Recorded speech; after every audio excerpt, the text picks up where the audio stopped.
I'd like to introduce you to our guest speaker, Ms. Amy Kohlers, who is from Connect, Iowa. She's the state program manager, and she leads the Connect, Iowa continuing effort to increase broadband access, adoption, and use throughout the state. Amy, would you like to say a few words about what Oh, I get a sitting ovation. Thanks. Love those sitting ovations. All right, well, thank you. Well, this is a really fun time. This is the best time I ever get to do when I get to come to these community events where you guys have succeeded so handily. And for those of you who are not familiar with Connect Iowa, we are a nonprofit organization. I am contracted to the state of Iowa. My partner here in the state of Iowa is the Iowa Economic Development Authority, and that's where I hang out most of the time. I am a subsidiary of a larger organization called Connected Nation, so we're a nationwide organization. There's several connected states that do similar things to Connect Iowa across the country. And we are really, as Linda said, missioned to increase broadband access, adoption, and use in the state. And as part of that, we're here to help celebrate the broadband success that you've had here in Fairfield.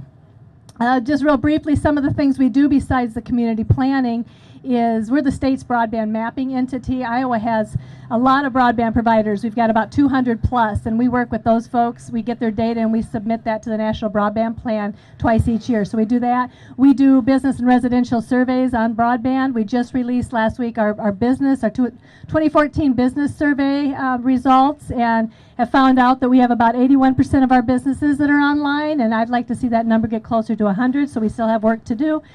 We've got about 31% of businesses that tell us that they can't get the kind of broadband access they need. Fairfield is not one of those communities, so you should be very proud of that. Woo! So we do a lot of other things. We keep an eye on the policy of the world that's going on federally, because there's a lot of federal initiatives that affect us here in the state, and we try to help coach the state on what's going on and to be a benefit to them that way. But what we're here to talk about today is the Connected program. We have a community broadband program called the Connected Community Engagement Program. It was Governor Branstad launched his Connect Every Iowan initiative last September, and in that he recognized this Connected Community Engagement Program as part of the Connect Every Iowan initiative. Ooh, I'm blowing. So today we're here again to celebrate Fairfield's success in becoming Iowa's only the sixth certified connected community in the state of Iowa. So congratulations for that. That is a great undertaking, and it's a great achievement for you. So what does that mean exactly, to be a certified community? Well, if you're looking to build a bridge, for example, you need to know the barrier that you're going across. You need to know the kind of tools that you're going to need to build that bridge. You're going to need to know if you've got the capacity to do the construction. And then you have to have an eye for the vision for what's going to be coming down the pike in the future. Broadband planning for your community is really no different, because what you're doing is building a bridge over your, an access bridge over your digital divide that you have within your community. And so when we developed the Connected program, we based it off of the goals that were structured in the National Broadband Plan. It's a program that Connected Nation and Connect Iowa uses, and we have developed it. And it's basically set up into 4 components. One of those is we rally the troops. Dave Dack in the back there in the purple shirt, he's been our on-the-ground community technology advisor working with the community team here. Dave worked with our community champion, Linda, and they gathered a team together, and they really started rolling up their sleeves to do the next part of the program, which is actually the assessment itself. We take a look at 3 things when we're doing an assessment. We look at broadband access, we look at adoption, and we look at use.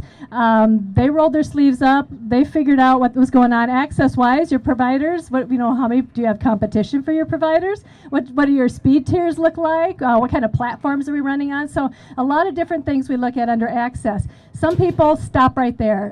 When they consider broadband, they think access is about the only thing they have to think about. There's 2 equal legs of the stool that come after that, though, and that's adoption. You can have all the access you want, but if you don't have people adopting that broadband and using that broadband, then it really isn't beneficial to your community. So we also look at who's not adopting broadband within your community. Why aren't they adopting, and what can you do to change that?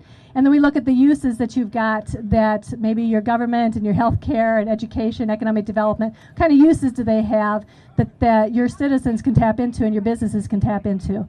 So we did that assessment. Dave helped facilitate. These guys did a nice job. Congratulations to the team, if the team members are here.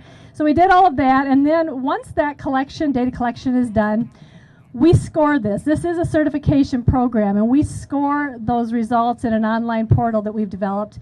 And we come up with a basic SWOT analysis and a score for you. We look at all of the data that we've input, and we figure out what numbers go along with that, and then we can figure out from that where your broadband strengths are and what areas are weak. And we really want to identify those weak areas, because those are the ones that we can, by implementing some broadband projects, can push the needle over to a strength.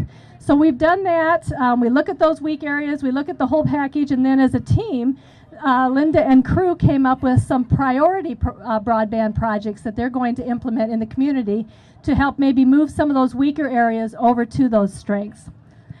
So we do that, and once we're done with that, we being Dave and Dan Manning, who wasn't able to be with us today, we input all of that data, and we provide that to Connected Nation to come up with the final technology plan. And we create these. This is a snapshot, and I know it's old school because it's actually print and paper. I only printed a few copies up to show. We do have it online, and it'll be available for everybody to look at. It's actually on our website right now. But it's a snapshot of where you are right now with all of those things we assess. It also includes those technology action items, as well as some additional projects that you can do within a community. So being a certified connected community means that you as a community have access to robust and affordable high-speed broadband.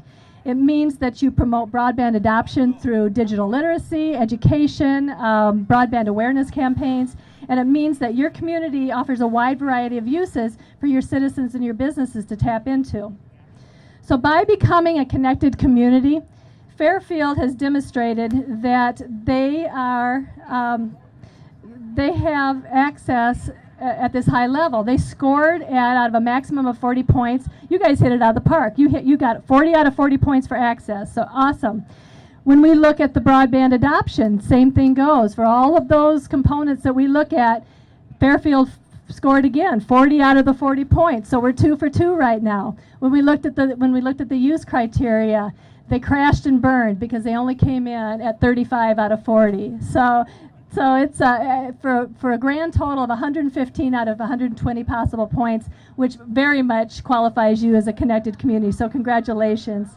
And so by becoming a certified connected community, what you're demonstrating to the world is that you have, and you already know this, you have the ability to work on a global platform. You are a global contender as far as business is concerned.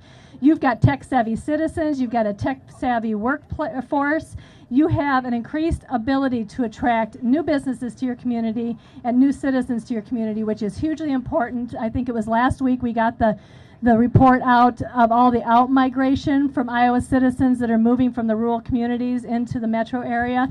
You guys are doing just the opposite. You have the capability of bringing those people to your community, and that is what economic growth is all about, and that's why this is so important. So without further ado, I'd like the mayor, who I can't, there you are, come forward. It is very bright. You just have a halo.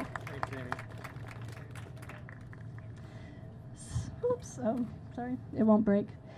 So on behalf of Connected Nation and Connect Iowa, I am very pleased to honor the city of Fairfield as a designated certified connected community in the state of Iowa. You're one of only 25 in the nation. Congratulations.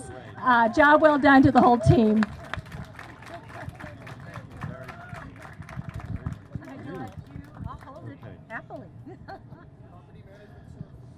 Thank you very much, Amy. Thank you for coming down. Thank you for honoring us with this. And I know that the short time span that we took to qualify meant that at your end you did a lot of work.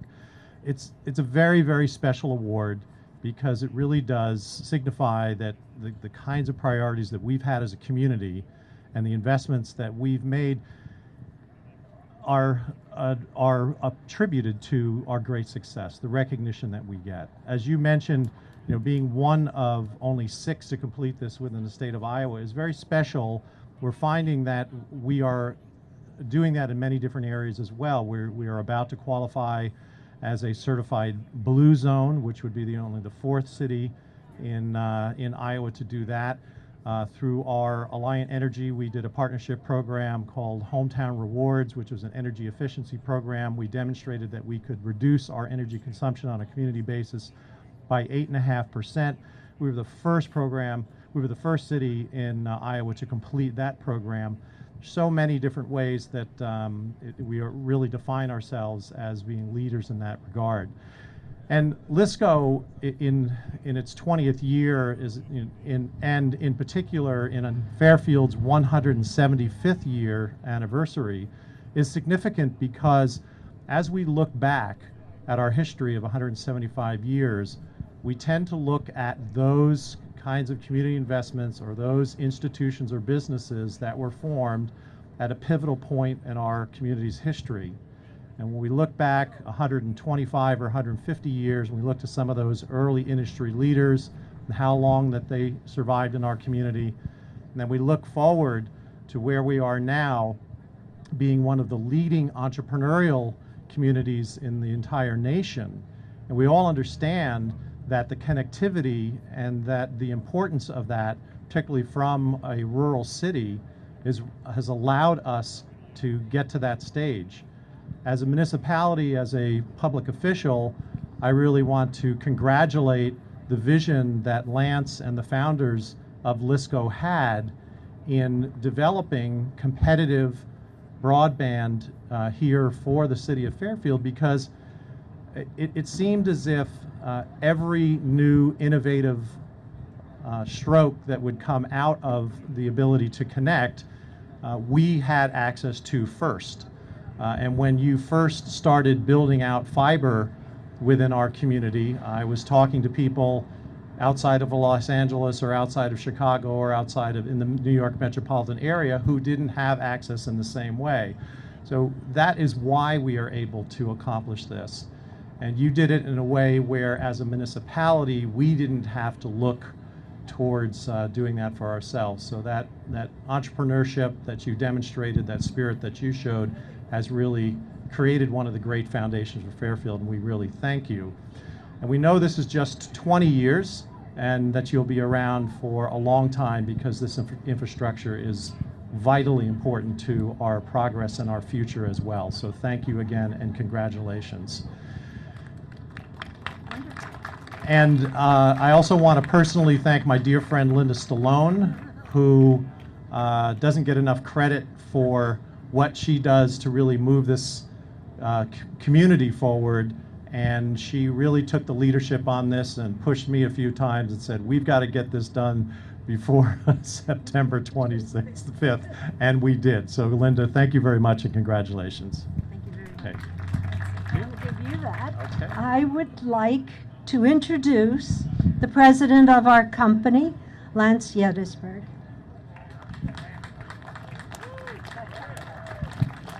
Thank you, Linda. I'd like to thank everybody who was gracious to come out tonight. We really appreciate your support. And I'd like to recognize some of the people that really have made this possible. I started the company 20 years ago, but I had a lot of help. So even though I tend to perhaps get more credit than is really due, I'd like to recognize some of the folks that really were key in creating this wonderful technology development in Fairfield and throughout Southeast Iowa. Of course, the first person I'd like to recognize is my beautiful wife, Bernie, who really is the heart and soul of Lisco. A lot of people like working in Lisco because of the culture, and that culture is directly an expression of the beautiful Bernie.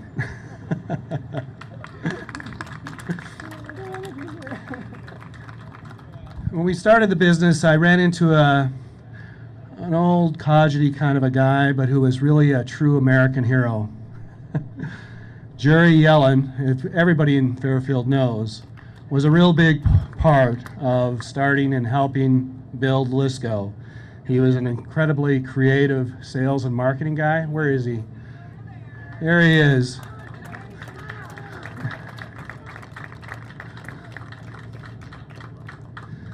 He came into my office when I started and kind of reamed me out a few times.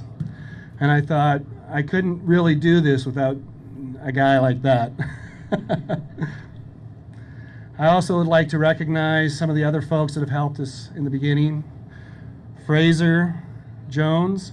When I first started, Fraser was the guy that was just come over and helped me with technical problems. Between the two of us, we could pretty much solve any technical problem when it came to any kind of internet issue. Fraser, where's Fraser? Come on, Fraser, get over here.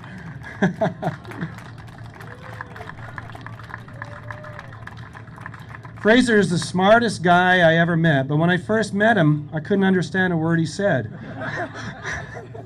He's from down in part of the Caribbean where they have quite an accent. But once we started communicating, there wasn't any problem we really couldn't solve. And Michael Porter, who is an amazing, intelligent guy who joined Lisco and really was a big part of creating a lot of the systems that we've built over the years. Michael is just a big part of how Lisco's gotten where it's gotten to. You know, I really, of course, can't help but thank all the folks that are working in the company. I mean, they really do all the work now. You know, we have some direction that is provided by the management team, but, you know, we have a Marine here from Swisher, Iowa. Can you believe that? He likes Fairfield so well, he comes down here to work. He's an amazing guy. Mike. Linda, everybody knows Linda in the community. It's just really amazing. David McGill, who, you know, we really wouldn't be here if it wasn't for David and all the work he's done on the legal front. He's not a lawyer, but boy, do they get scared when he comes into the room. David and I were, in the early days, put together the first fiber infrastructure. Him and I went around and measured all the poles and basically did all the necessary work to set up the first fiber in the city of Fairfield. And, you know, I'd like to also welcome Steve Norris, who's also another key member of our management team. And I'd like to recognize that he's been here for a lot of years and he's really fit in well. And I probably should stop here. I'd be bringing everybody up, so. We should thank them all. But thank you for working in Lisco and really making a difference in our communities. I'd like to thank our communities and our customers, because without them, we really wouldn't be here. And we're not perfect. We're the first ones to admit it, but we try to work as hard as we can to fix any problems folks have and to get right out and take care of any issues. And we try to pride ourselves on providing services that folks really need. We're not interested in selling anybody anything other than what'll help them. And that's the way we've always run the business, and that's the way we will always run the business. And, you know, we've had a lot of help from the community. You know, there's a lot of community leaders that have come along, and Dave, Ross, Ed, you know, that have been real and supporters of the growth of Lisco. And we've recognized that this type of infrastructure is necessary in order to create a competitive environment. And I think more and more people now see this as a necessary part of growing into the 21st century. So I think I've pretty much thanked everybody I can think of. I'd like to again express our appreciation for coming out, and thank you very much. Thank you, Lance. I can't say anything. It's going to be live now? Yeah, I'll probably send out an email. Live where? Oh, I'll send out an email with the link.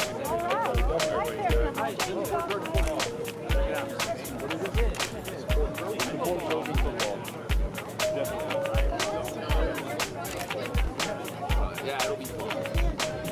So thanks, man. Appreciate it. It wasn't a hard job. The hardest part was getting somebody to get a conversation.